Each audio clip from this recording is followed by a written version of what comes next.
वटु विश्वास अचल निज धर्मा, तीर्थ राज समाज सुकरमा।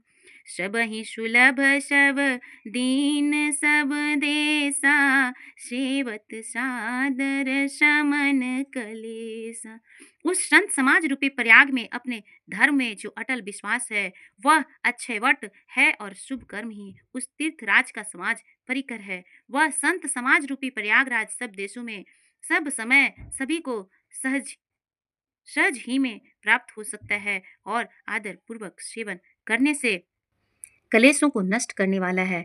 अथक अलौकिक तीर्थ राउ, दे सग फल प्रगट प्रभाव। वह तीर्थराज अलौकिक है और आकाश अकथनीय है एवं तत्काल फल देने वाला है। उसका प्रभाव प्रत्यक्ष है। सुनी समुझहि जन मुदित मन, मन जहि अति अनुराग।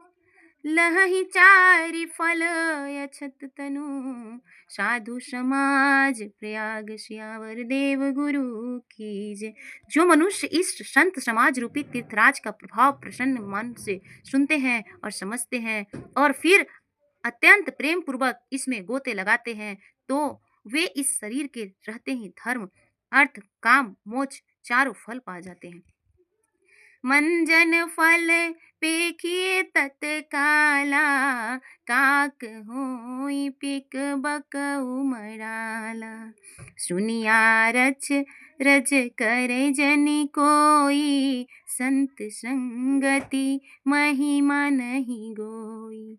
इस तीर्थ राज में स्नान का फल तत्काल ऐसा देखने में आता है कि कौए कोयल बन जाता है और बगुले हंस। यह सुनकर कोई आश्चर्य ना करे, क्योंकि सत्संग की महिमा छिपी नहीं है।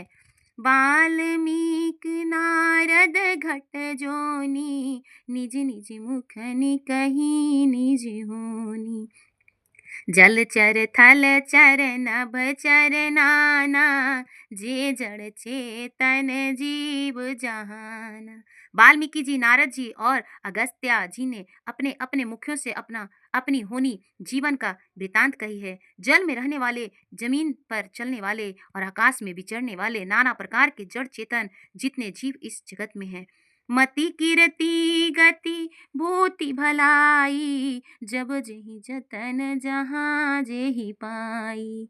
जो जानत सतसंग प्रभाऊ, लोकहूँ वेद आन उपाऊ। उसमें से जिसने जिस समय जहाँ कहीं भी जिस किसी यत्न से बुद्धि कीर्तन सदगति विभूति ईश्वर और भलाई पाई है, सो सब सत्संग का ही प्रभाव समझना चाहिए। वेदों में और लोक में इनकी प्राप्ति का दूसरा कोई उपाय नहीं है। बिनु सत्संग विवेक न होई, राम कृपा बिनु सुलभ न सोई।